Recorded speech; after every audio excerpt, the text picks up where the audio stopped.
இதை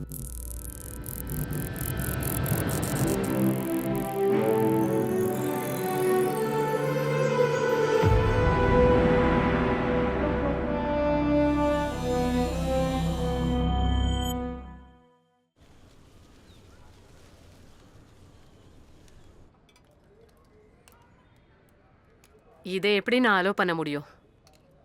இதை வச்சு அவங்கள கொலை பண்ண மாட்டீங்கன்னு என்ன உத்தரவாதம் இருக்கு சொல்லுங்க? என்னது? நீங்க முதல்ல இந்த ஆர்டர்ஸை படிங்க. கோர்ட்டு தான் என்ன ராணியோட பர்சனல் பிசிசியனை அறிவிச்சிருக்கு. ஸ்டெத்தஸ்கோப் இல்லாமல் எப்படி நான் செக் பண்ணுவேன்? ஒரு நல்ல டாக்டருக்கு ஆயுத மாதிரி இருக்கிற ஒரு பொருளை ஜெயிலுக்குள்ள கொண்டு போக கூடாதுன்னு தெரியாது? அதுலயும் இப்ப சிஎம் வர நேரம். இதை எப்படி நான் உள்ள அலோ பண்ண முடியும்? இதை நீங்க உள்ள கொண்டு போக முடியாது. டாக்டர் சாரை தடுத்து நீங்க கோர்ட்டை அவமானப்படுத்துறீங்க. கம்ப்ளைண்ட் போச்சுன்னா உங்களோட வேலை போயிடும். ரொம்ப சாமர்த்தியமா என் மேல பழி போட பாக்குறீங்க சார். நான் இப்ப செஞ்சிட்டு இருக்கிறது ஹராஸ்மெண்ட் கிடையாது, என்னோட டியூட்டி. இப்ப நீங்க உள்ள போலாம்.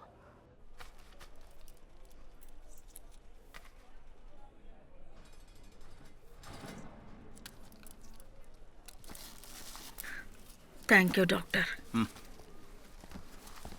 மேடம், இங்கே உங்களோட சிக்னேச்சர் வேணும். எந்த பேப்பர்ல சைன் போட சொல்றீங்க சார்? இது உங்களோட பெயில் அப்ளிகேஷன்.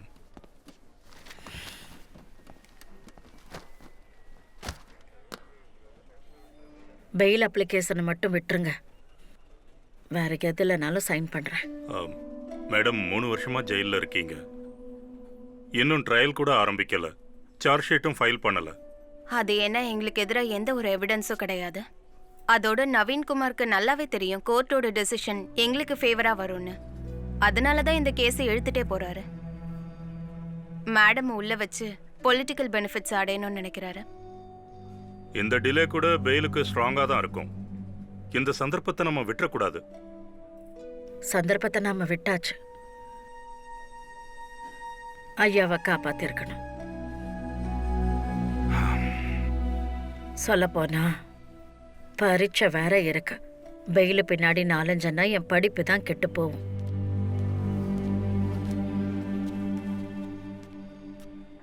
இவ மாலதி. சிங் சார். சொல்லுங்க மேடம்.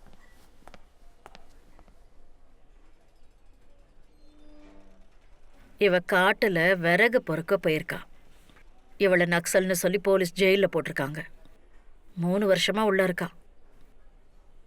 என்னை விடவும் இவளுக்கு தான் பெயில் தேவை. காவேரி, என் கூட வாங்க sir. I'll show you the papers.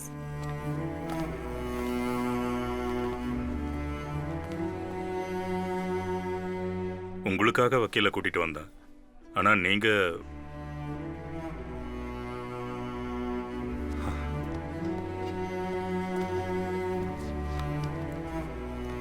Rani madam, பசங்க உங்களை ரொம்ப மிஸ் பண்றாங்க. சூர்யா கொஞ்ச நாளா கதவு கிட்டே உட்காந்துக்கிட்டு இருக்கான். கட்சிக்கு உங்களோட தேவை இருக்கு. வெளிய தொண்டர்கள் எல்லாரும் உங்களுக்காக காத்துக்கிட்டு இருக்காங்க. இப்போவாவது நீங்க என்ன யோசிக்கிறீங்கன்னு சொல்லுங்க. இங்க உட்காந்து என்னதான் செய்யறீங்க?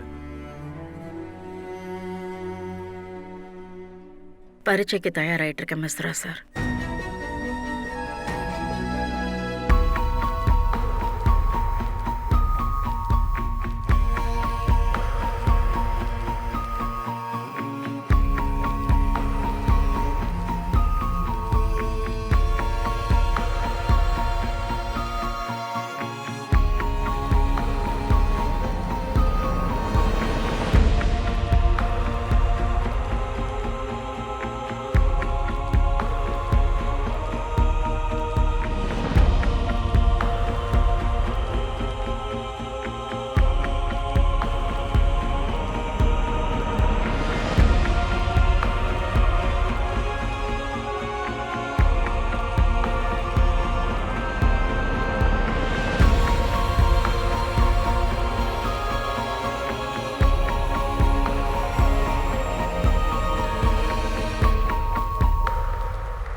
ஹோலி வாழ்த்துக்கள் கீர்த்தி மேடம். ஏன் என்னை ஏமாத்துனீங்க?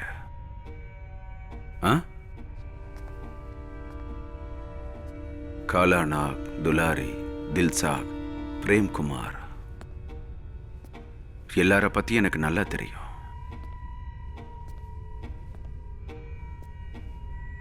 ஆனா நான் உங்களை மனசார காதலிச்சேன். நீங்க கொலை பண்ணிருக்கீங்க, என் புருஷனை கொலை பண்ணிருக்கீங்க. அதனால நீங்க செத்ததுல எனக்கு கவலை இல்ல. உங்களுக்கு கவலை இல்லையா? அப்ப வாங்க ஹோலி விளையாடுவோம். நான் இங்கேயும் வரல. பயப்பட ஒண்ணும் இல்ல. உங்களுக்கு கலர்ஸ் பிடிக்காதுன்னு தெரியும். எனக்கு ஹோலியை பிடிக்காது. ஆனா என் கையில ரத்தம் தானே இருக்கு. உங்களுக்கு தான் ரத்தம்னா ரொம்ப பிடிக்குமே. என்ன எதுவும் பண்ணிடாதீங்க, என்ன விட்டுங்க.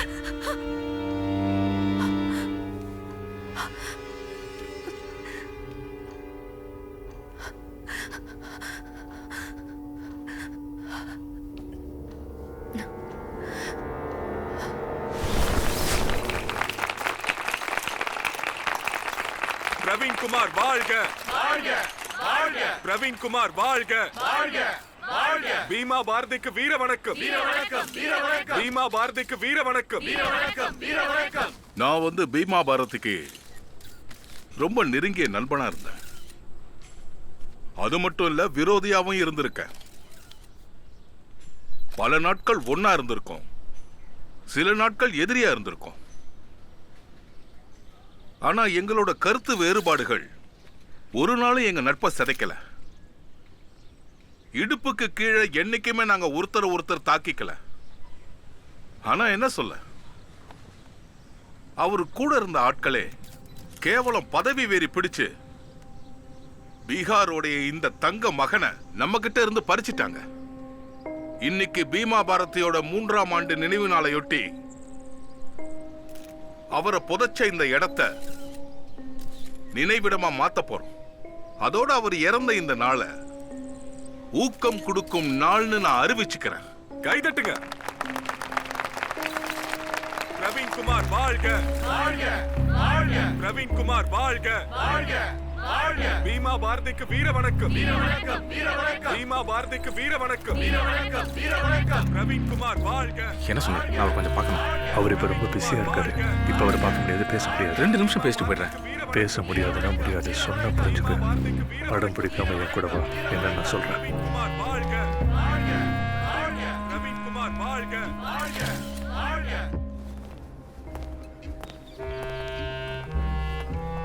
வணக்கம் வணக்கம் தலைவரே. எல்லாருக்கும் வணக்கம் வணக்கம். தலைவரே. சுக்லா சார் எப்படி நல்லா இருக்கும் தலைவரே. நீங்க எப்படி இருக்கீங்க? சந்தோஷம். வணக்கம் மேடம். வணக்கம் தலைவரே. ப்ளீஸ் எல்லாரும் உட்காருங்க உட்காருங்க. நல்லா இருக்காங்க. ப்ளீஸ் எல்லாரும் உட்காருங்க. வணக்கம் சிஎம் சார். எல்லாம் எப்படி போயிட்டு இருக்கு? இப்பெல்லாம் ரொம்ப வளைஞ்சு போறீங்களே, அது நல்லதுக்கு இல்ல. உங்களுக்குன்னு ஒரு மதிப்பு இருக்குல்ல. நல்லபடியா பார்த்து இருந்து என்ன பண்றது? ஒரு கையெழுத்துக்காக சிஎம் ஆபீஸுக்கு ஃபைல் அனுப்பியிருந்தேன். 6 மாசம் ஆச்சு, அதுக்கு பதிலே வரல. இந்த இடத்துல வந்து ஃபைலை பத்திலாம் பேசக்கூடாது. இருந்தாலும் நீங்க என்கிட்ட கேட்டுட்டீங்க, போய் பேட்டாவை பாருங்க. நீங்க விஷத்தை குடிக்க சொன்னா கூட குடிச்சிருவேன். ஆனா பேட்டாவை மட்டும் போய் பார்க்க சொல்லாதீங்க. சரி, பேட்டா சார் கிட்ட நானே பேசிக்கிறேன். நம்ம அப்புறமா இதை பத்தி பேசுவோம். வரட்டுமா? சரி, ரொம்ப நல்லது.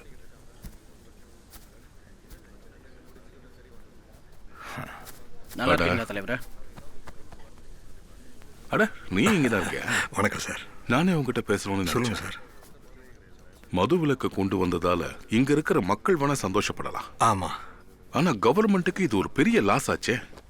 உங்க டிபார்ட்மெண்ட் இதை எப்படி மேனேஜ் பண்ண போகுது? இந்த ஃபைனான்ஷியல் இயர்ல ரெவென்யூ எப்படியும் டபுள் ஆகும் இல்லையா?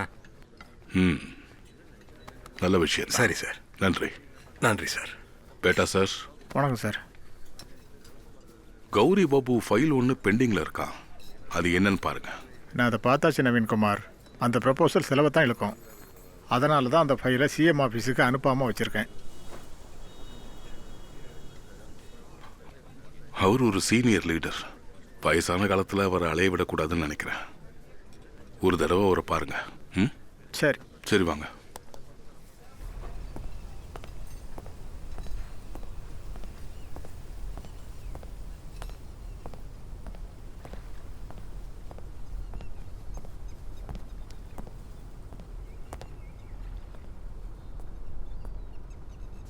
உங்க உடம்பு இப்ப எப்படி இருக்கு?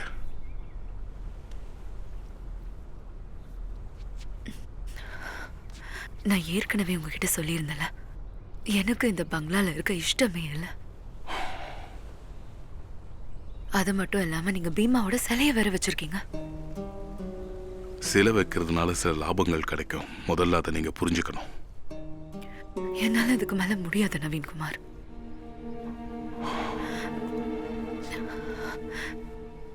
எனக்கு வேற ஒரு இடத்த அரேஞ்ச் பண்ணி கொடுங்க. ராத்திரி ஆனாலும் எனக்கு இங்க கெட்ட கெட்ட கனவெல்லாம் வருது. அவரு பேசுறது, சிரிக்கிற சத்தம் எல்லாம் கேக்குது. பயத்தை கண்டு நீங்க ஓட ஆரம்பிச்சீங்கன்னா அது உங்களை துரத்திக்கிட்டே இருக்கும். பீமாவோட இறப்புக்கு அப்புறம் நீங்க இந்த பங்களால தங்குறது, அப்புறம் கல்யாணம் பண்ணிக்காம இருக்கிறது, இது எல்லாமே இந்த மக்களோட கண்ணோட்டத்துக்கு பெருசா தான் தெரியும். இப்ப இந்த மக்கள் ராணியை ஏத்துக்க போறதில்ல. உங்களைத்தான் பீமாவோட மனைவியாவும் அவரோட அரசியல் வாரிசாவும் நினைக்கிறாங்க. இந்த இடத்துல என்னால நிம்மதியாவே இருக்க முடியாது.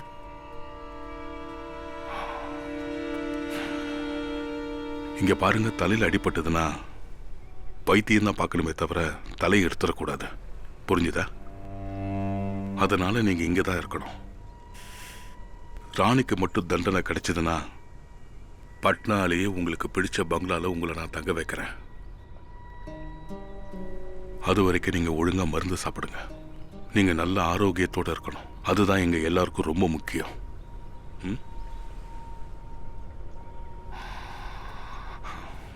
நான் போயிட்டு வரேன்.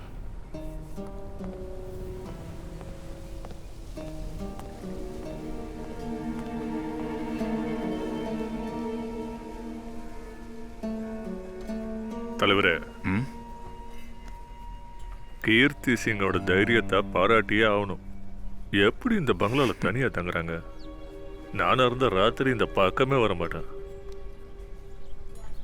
இவதான் உலகத்திலேயே ரொம்ப அற்புதமான ஹீரோயின். அதாவது படம் முடிஞ்சதுக்கு அப்புறமும் அவ கேரக்டர்ல அப்படியே வாழ்ந்துகிட்டு இருக்கா. இவ முன்னாடி பெரிய நடிகையெல்லாம் கூட தோத்துருவாங்க.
அந்த அலமாரியை செக் பண்ணு.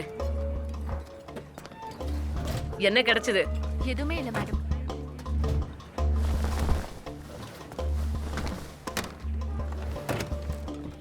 நீலு, அந்த மேல இருக்க ஜாடியில செக் பண்ணு.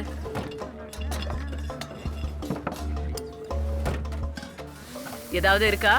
எதுவுமே இல்லை மேடம்.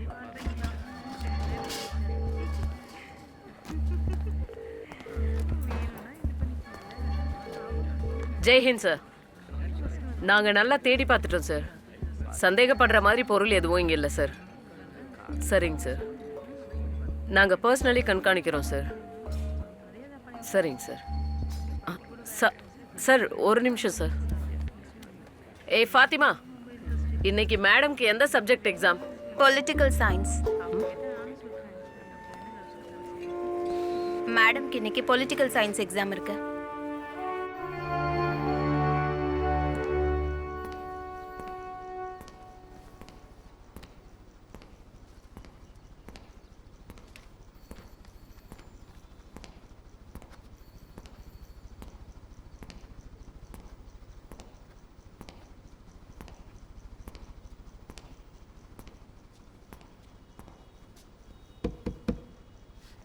மேடம் டைம் ஆயிடுச்சு.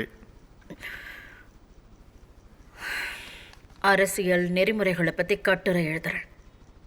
ஒரு லைன் தான் பாக்கி. இந்த அரசியலுக்கும் நெறிமுறைகளுக்கும் கீரிக்கும் பாம்புக்கும் என்ன உறவு இருக்கோ அதுதான் இருக்கு. சிங்கத்துக்கும் மானுக்குமான உறவா இருக்கு. கசாப்பு கடைக்காரனுக்கும் ஆட்டுக்குட்டிக்குமானதா இருக்கு.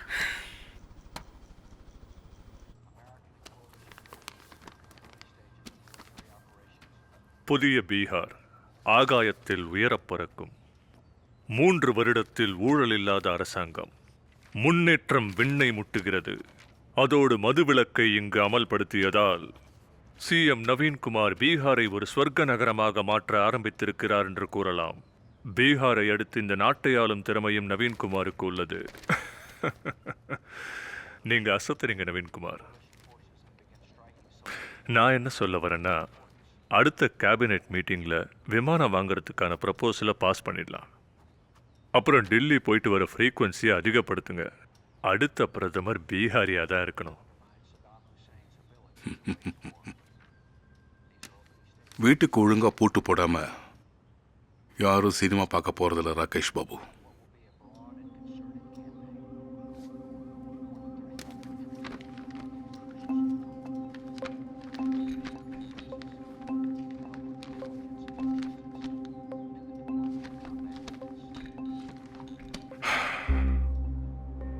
ஆகாயத்துல நிரந்தரமா பறக்க போறோங்கிற கனவுல உங்க வீட்டுல இருக்கிற இருட்ட போக்க மறந்துடாதீங்க. நான் தான் அன்னைக்கே சொன்னேனே, துலாரி பாபு என் பக்கத்திலேயே வரக்கூடாதுன்னு. அப்போ அன்னைக்கு நடந்த நிகழ்ச்சிக்கு அவன் எப்படி அங்க வந்தான்? அவனுக்கு புரிய வச்சு நான் கலைச்சு போயிட்டேன் நவீன்குமார். அவன் என் பேச்சு கேட்கவே மாட்டேங்கிறான். ஏதாவது கேட்டா என்னோட சார் லண்டன் பாரிஸ்னு ஊர் சுத்தக்கூடாது. நவீன்குமாருக்கு பதவியில் என்ன உரிமை இருக்கோ அதே உரிமை எனக்கும் இருக்கு. என்ன சைட்லைன் பண்ணிட முடியாதுங்கிறான். இனி துலாரி என்ன பண்ணணும்னு நீங்க தான் முடிவு பண்ணணும் நவீன்குமார்.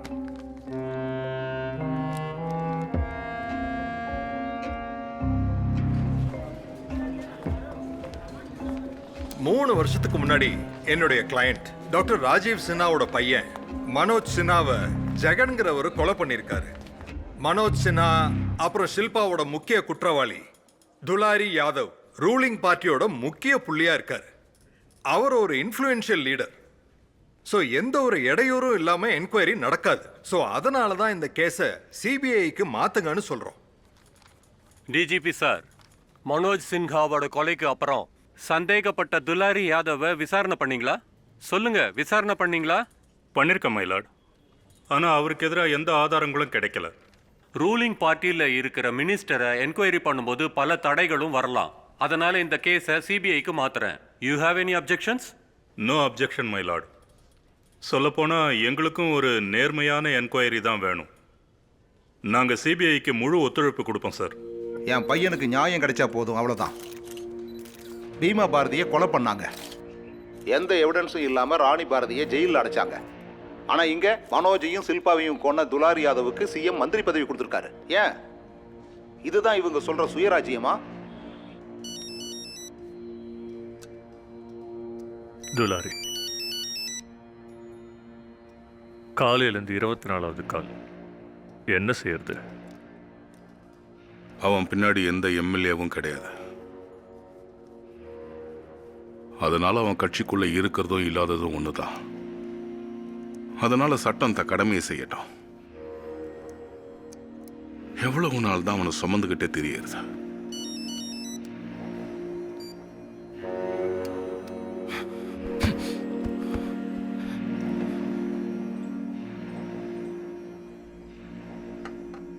மது இல்லாத குடும்பம் சிறப்பான பீகார்.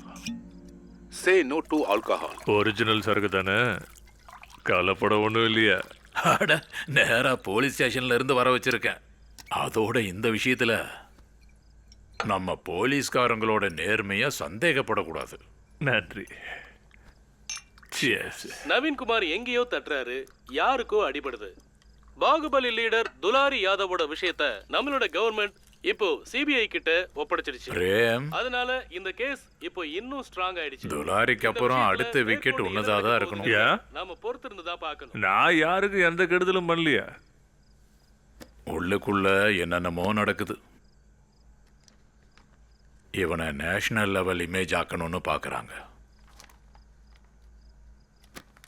குற்றம் செஞ்ச எல்லா லீடர்களையும் அப்படியே விலக்கி வைக்கிறாங்க.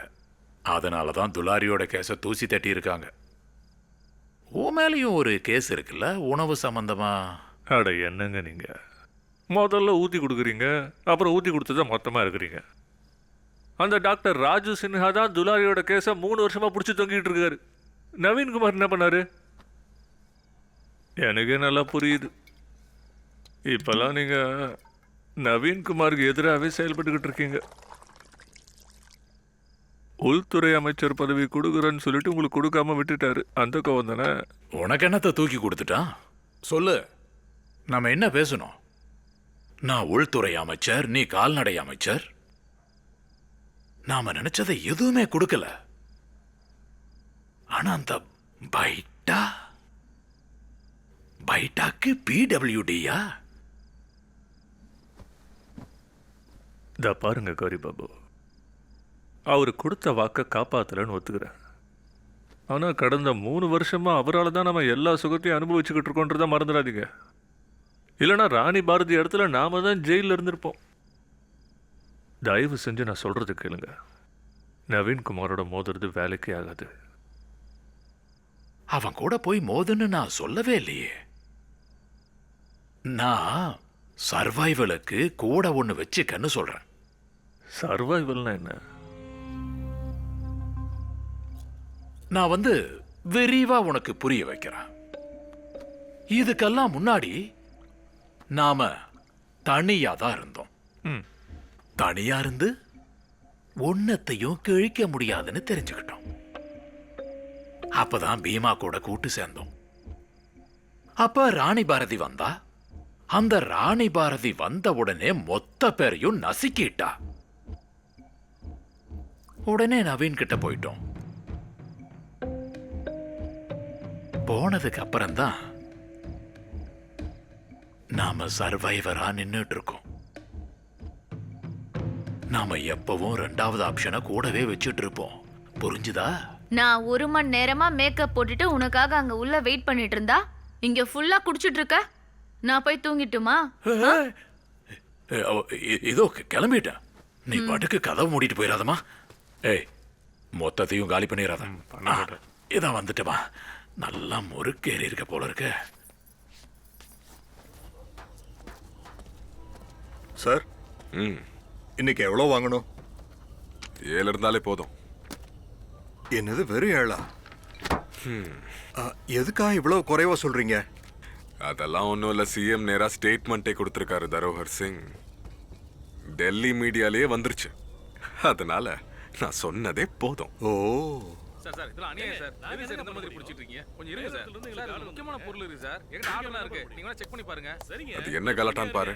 செக் பண்ணி பாருங்க. நீங்க புதுசா வேலைக்கு செஞ்சிருக்கீங்கன்னு நினைக்கிறேன். நான் ஐயா கிட்ட பேசிக்கிறீங்க. என்ன ஐயா? ஏங்க, நான் ஐயா கிட்ட பேசுறேன்னு சொல்றேன். உங்களுக்கு ஆர்டர் வந்திருக்கு. நாங்க செக் பண்ணி யாரை அனுப்ப முடியும்? புரியுதா? எதுவும் தெரியும். நீங்க பல்ல கட்டி. அவசரத்துல எங்களால ஒண்ணும் பண்ண முடியாது. என்னப்பா? ஐயா வணக்கம் ஐயா. என்னாச்சு? ஐயா இன்னைக்கு ஒரு ட்ரக் தான் ஏன் பிடிக்கணும், 2லாம் பிடிக்க கூடாதுங்கய்யா. 2 ட்ரக்கை பிடிக்கணும்னு ஆர்டர் வந்திருக்கு. என்ன எடுத்துட்டு போறீங்க? ஜஹாங்கீரா இல்ல கஃபூரா இல்ல 2மா? ஜஹாங்கீர் கபூர்னா என்னங்கய்யா? ஏய், நீ என்ன வேலைக்கு புதுசா? வணக்கம். புதுசான்னு கேட்டேன். ஆமாங்கய்யா. டேய், ஜஹாங்கீர்னு சொன்னா இங்கிலீஷ், லஃபூர்னு சொன்னா அது லோக்கல், நாட்டு சரக்கு. புரியுதா? ஐயா இது யாரோட வண்டின்னு தெரியும்ல உங்களுக்கு? யாரோட வண்டின்னு எங்களுக்கு தெரியும்பா. அதோட உங்க 2 ட்ரக்கையும் பிடிக்க போறோன்னு உங்க ஓனருக்கு நல்லாவே தெரியும். புரியுதுல? கிளம்பு. 2 ட்ரக்கும் நேரா போலீஸ் ஸ்டேஷனுக்கு போகணும். மத்த ட்ரக்க எல்லாத்தையும் விட்டுருங்கப்பா.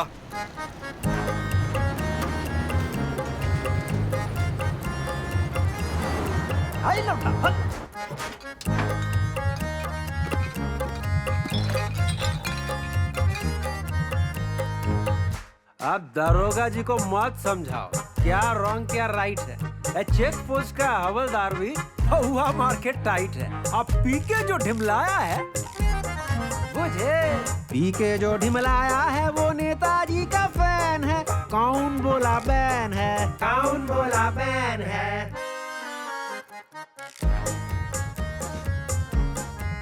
எவ்வளவு தடவை ஃபோன் பண்றது அங்கிள்? நீங்க கல்யாணத்தோட மூடையே கெடுத்துற போறீங்க. ஏன் என்னாச்சு? டேய், நாங்க மாப்பிள்ளை வீட்டுல சொல்லியிருந்தோம், நாங்க ஊர்வலம் வரவங்களுக்கு மீனை வறுத்து ட்ரிங்க்ஸ் எல்லாம் கொடுக்கறதா சொல்லியிருந்தோம். ஐயோ சாரி அங்கிள், செக் போஸ்ட்ல எங்களை மடக்கி நிறுத்திட்டாங்க. இல்லனா நாங்க டைம்க்கு டெலிவரி பண்ணிருப்போம். இது உங்க சரக்கு கொண்டு வந்தாச்சு. ஓ ம் இந்தா, போ.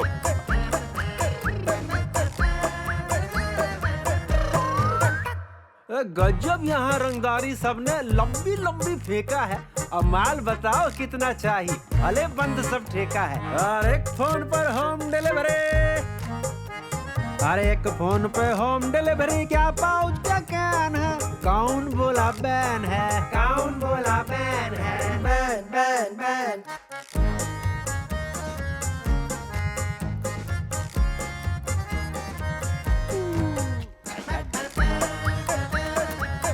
ஐயா, எனக்கும் ஒரு பாட்டில் வாங்கி கொடுங்களேன்.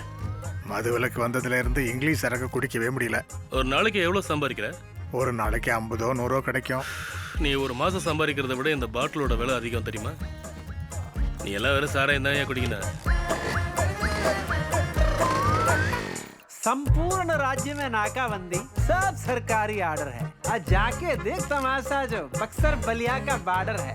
बड़े कांड सब करते रहते ये लौंडा 25 में और डबल मुनाफा बेच रहे सब पॉलीथीन और सीसी में। आई छोटे लाल का छुटका, छोटे लाल का छुटका हुआ बड़का सेल्समैन है। कौन बोला बैन है, कौन बोला बैन है।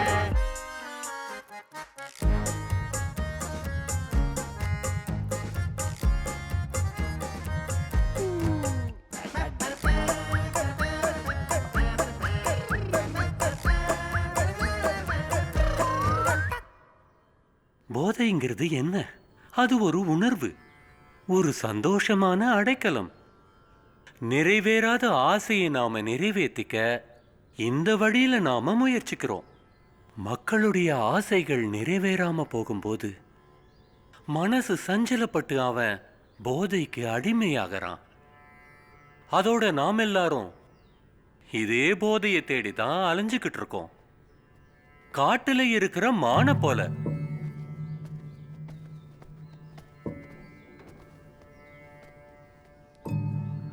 அது பாலைவன பொட்டல்ல மாட்டிக்கிட்டு தண்ணிய தேடி அலையும். சில பேருக்கு பெண் பசி வாட்டி வதைக்கும். அவங்களோட மூச்சு காத்துக்கு வெறிய அலைவாங்க. சில பேரு போதைக்கு அலைவாங்க. அரசாங்கம் மதுவிலக்க அற்புதமா அமல்படுத்தி இருக்காங்க. ஆனா நிரந்தரமற்ற இந்த போதையிலிருந்து விடுதலை அடையறதுக்கு உங்களுக்கு பக்தின்ற போதை தேவைப்படுது. அது எங்க கிடைக்கும்? வேற எங்கேயும் கிடைக்காது, இங்கதான் கிடைக்கும். இதுதான் சோம் வாட்டிகா. 108 மூலிகைகளால் செய்யப்பட்ட மூலிகை கலவை. புராண காலங்கள்ல மதுவிலிருந்து விடுதலை அடையறதுக்கு மக்கள் இதத்தான் குடிப்பாங்க.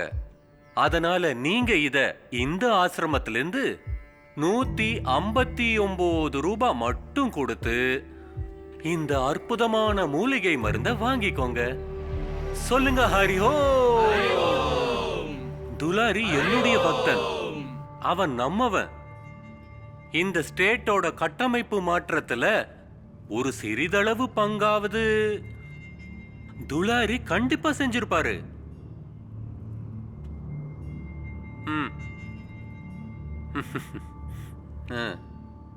இப்படித்தான் தர்மத்தை கடைபிடிக்கணும். சரிங்க.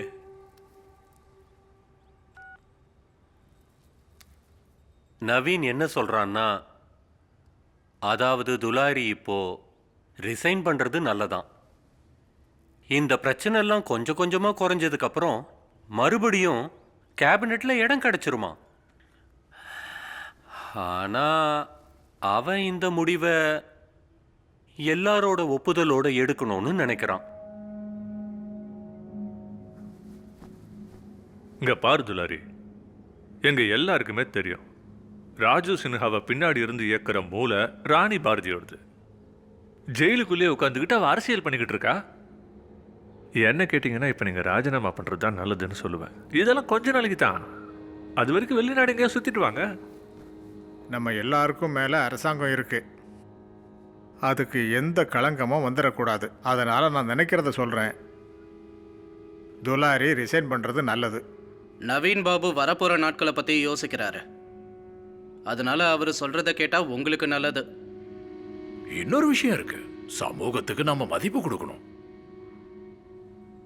எல்லார் முடிவும் இதுதான்னா நானும் ஒத்துக்கிறேன். குடி போதையில பீமாக்கு நீங்க என்ன செஞ்சீங்களோ அதையே இப்ப நிதானமா எனக்கு நீங்க செய்ய பாக்குறீங்க. நான் உங்க வலையெல்லாம் அவ்வளவு சீக்கிரம் சிக்க மாட்டேன். முதல்ல ராஜினாமா பண்ண சொல்லுவீங்க, அப்புறமா சிபிஐ விட்டு அரெஸ்ட் பண்ணுவீங்க, அப்புறம் என்கொயரி, பொய்யான சாட்சி, கோர்ட்டு தீர்ப்புன்னு இதெல்லாம் நான் மாட்டிக்கணுமா? என்னால் முடியாது.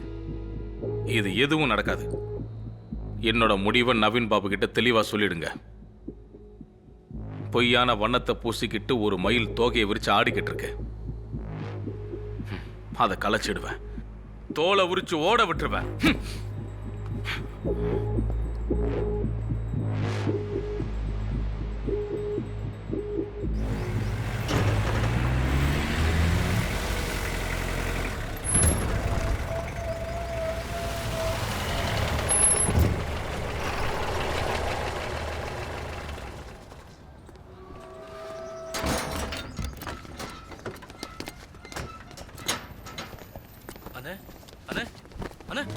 ஐயோ, அண்ணனுக்கு ஏதோ ஆயிடுச்சு. சீக்கிரம் ஆம்புலன்ஸ்க்கு போன் பண்ணுங்க. சீக்கிரம் ஆம்புலன்ஸ்க்கு போன் பண்ணுங்கப்பா. பேச்சு மூச்சு இல்லாம இருக்காருப்பா. அண்ணே சீக்கிரம் வெளிய வாங்க. என்னாச்சுண்ணே? ஹாஸ்பிடல். காந்திஜி ஒரு வார்த்தை சொல்லியிருக்காரு, பாவத்தை கண்டு பயப்படுங்க, பாவியை கண்டு பயப்படாதீங்கன்னு. எல்லாரும் வாழ்க்கையில திருந்தி வாழ்றதுக்கு ஒரு சந்தர்ப்பத்தை நாம கொடுத்தே ஆகணும். அதனால இன்னைக்கு பீகார் அரசோட மறுமலர்ச்சிக்காக நாங்க 18 கைதிகளை விடுதலை செய்யறோம். அவங்க பல வருடங்கள் ஜெயிலே கழிச்சிட்டாங்க. நீங்க வெளியே போய் ஒரு புது வாழ்க்கையை தொடங்கிறதுக்கு என்னுடைய மனமார்ந்த வாழ்த்துக்கள். நவீன் குமார், நவீன் குமார், நவீன் குமார், நவீன் குமார், நவீன் குமார், நவீன் குமார், நவீன் குமார். வணக்கம். வணக்கம். எல்லாரும் நல்லா இருக்கீங்களா? நல்லா இருக்குங்க. நல்ல சுத்தமா தான் வச்சிருக்கீங்க. Thank you sir. எல்லாருக்கும் தடுப்பூசி போட ஏற்பாடு பண்ணீங்க. ஆமாங்க சார். வணக்கம். வணக்கங்க ஐயா. பிரமாதம். நான் வந்ததுக்காக ஸ்வீட் கொடுக்குறீங்களா இல்ல கைதிங்களோட விடுதலைக்காகவா? இந்த ஸ்வீட்டை ராணி மேடம் தான் கொடுக்குறாங்க. இன்டர்மீடியட் எக்ஸாம்ல பாஸ் ஆயிட்டாங்க. அப்படியா? நீங்களே சாப்பிடுங்க, நான் வரேன்.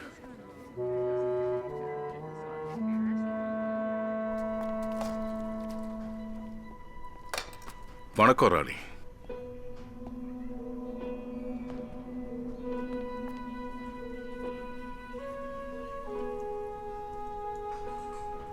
இன்டர்மீடியட் எக்ஸாம்ல பாஸ் பண்ணிட்டீங்களா? என்னோட வாழ்த்துக்கள். வாழ்த்துக்களை சொல்லிட்டு நழுவாதீங்க, ஸ்வீட்டு சாப்பிட்டு போங்க.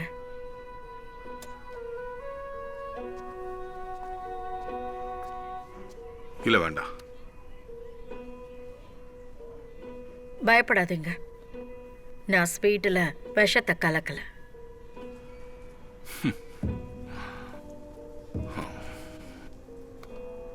என்னங்க சாப்பிடுங்க. நீங்க ஒரு நல்ல ஹவுஸ் ஒய்ஃபா ஜெயிச்சிருக்கீங்க. ஆனா மோசமான பொலிட்டீஷியன். இன்னைக்கு நீங்க இந்த அடுப்பு முன்னாடி நின்று வேலை செய்யறத பார்க்கறதுக்கு ரொம்ப சந்தோஷமா இருக்கு. பீமாவும் அடிக்கடி எல்லாரையும் சாப்பாடுக்கு கூப்பிடுவான். ஆனா என்னதான் அவன் கூப்பிடவே இல்லை. சரி விடுங்க, பரவாயில்ல. வீடு இல்லைனாலும் ஜெயில் இருக்கே.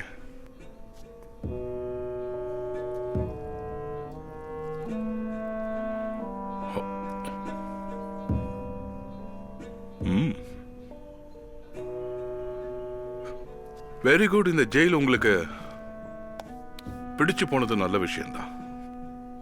சந்தோஷமா இருக்கு. மேற்கொண்டு நல்லா படிங்க. 12th கிளாஸ் மட்டும் இல்லை, கிராஜுவேஷன் பண்ணுங்க, PhD பண்ணுங்க. ஏன் சொல்றேன்னா இன்னொரு 12-15 வருஷம் நீங்க ஜெயில தானே இருக்க போறீங்க.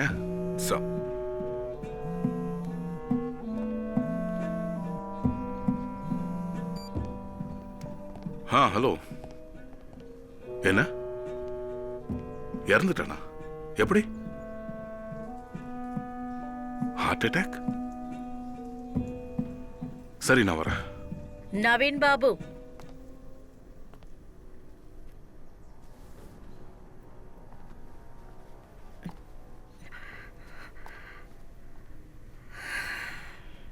நான் 4ஆம் கிளாஸ் பெயிலு. அப்பவே உங்க எல்லாரையும் நான் ஆட்டி படைச்சேன். கிராஜுவேட் ஆயிட்டேன்னா உங்க நிலைமெல்லாம் என்ன ஆகும்?